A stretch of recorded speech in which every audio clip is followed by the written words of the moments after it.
I've been talking this whole time for nothing. My name, well, let's just say I go by Turtle. From what I hear, slow and steady wins the race.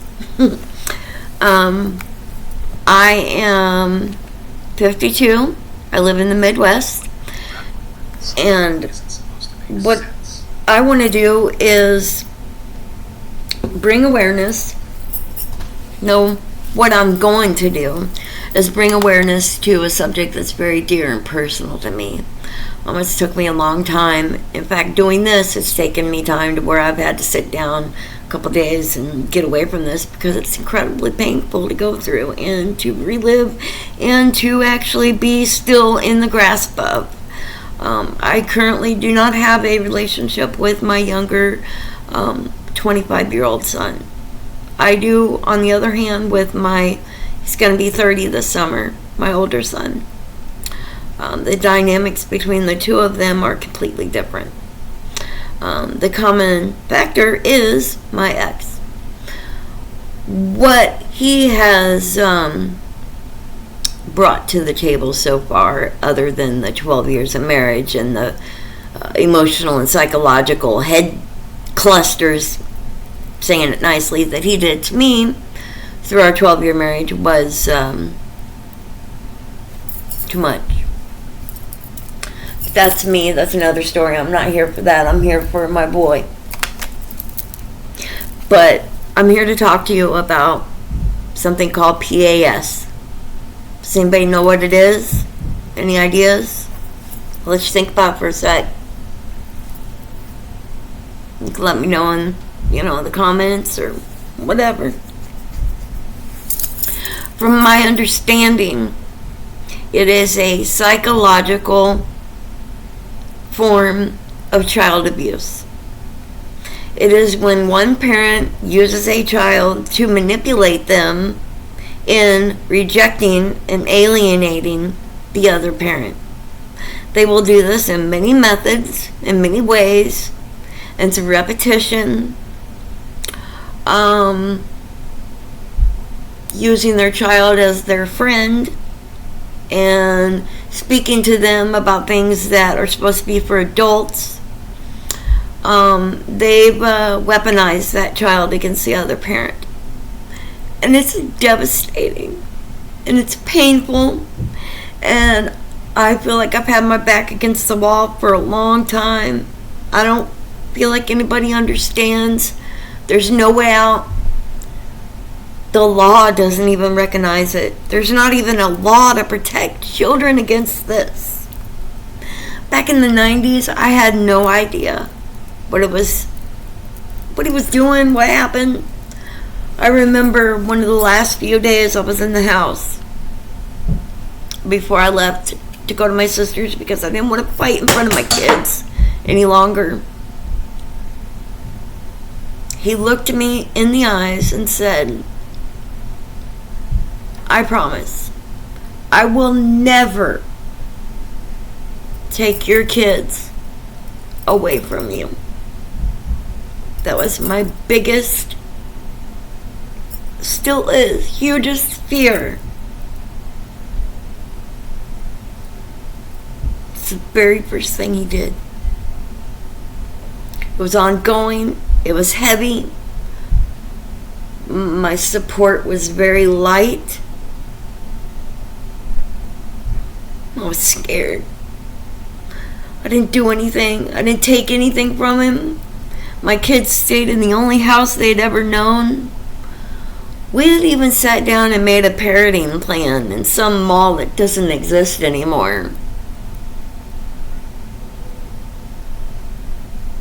He was full of lies. I could only imagine the narrative he fed to my children.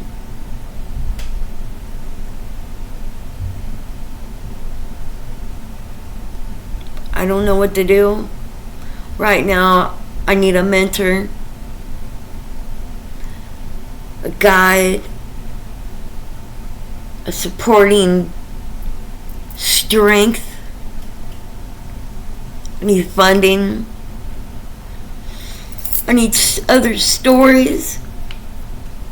I want to take this down. I've even went as far as trying to develop a law for tax reform, law reform, called Turtle's Law. I thought about a turtle only because they're strong, they're dependable. I don't know what else.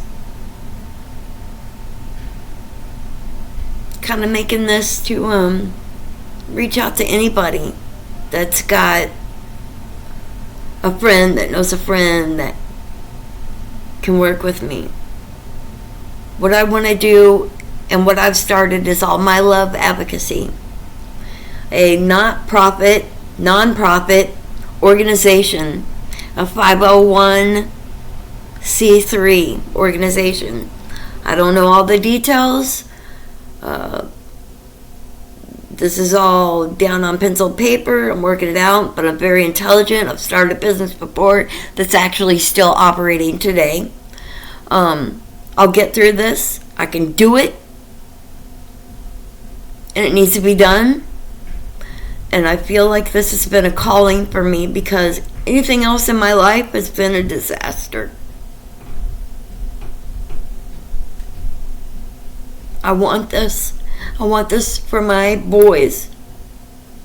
And what I want is for my granddaughter to never, ever be able to remember that her dad was like this.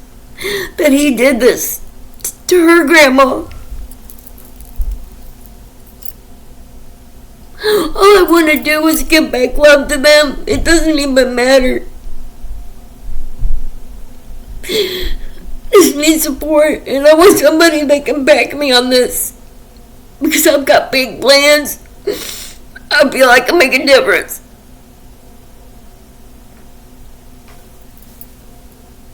Like I said, I'm Turtle. And this is All My Love Advocacy. I'm working on a fundraising campaign. It'll be a traveling art mural. It's called Forget Me Nots. And I'd like to have 4 different locations in mind. Other locations, of course. Anything suggested is wonderful.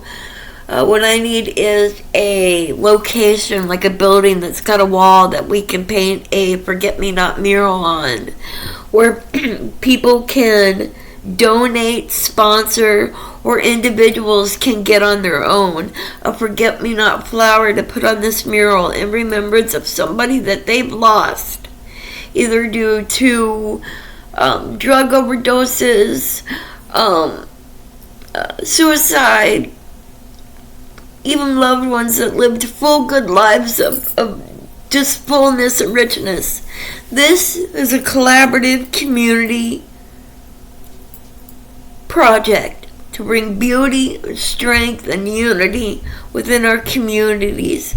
Something that I can put into a digital book at the end, showing all the places of beautiful love and joy that I've gone to. And I've had the opportunity to touch people's lives in my own advocacy, and then be touched by them with their love and joy they have to share. This is something we can have forever. With my organization, I would like to also have an endowment fund, I've read. And it just, to me, my understanding of it is to help keep the organization alive and keep its legacy alive. Ain't gonna be here much longer, but I know I've got a lot of internal fighting, a lot of people to bring awareness to educate about, and to stop this. If I could make a tiny, tiny dent in the amount of children that grow into adults that never have understanding about this, like myself, overcoming all my own adversity as a child, to deal with this on top of it. I need to have understanding, and I'm going to get closure on it too. You can find me on Facebook, All My Love Advocacy. I also use Aya Jean LeMay AYAJEANLEMAI on Instagram. Get a hold of me. Let's talk. It's time to make a difference. You and I. Thank you for your time. If you guys have any comments, please be kind. Please be considerate. Don't be mean. Leave me any advice you have. Peace.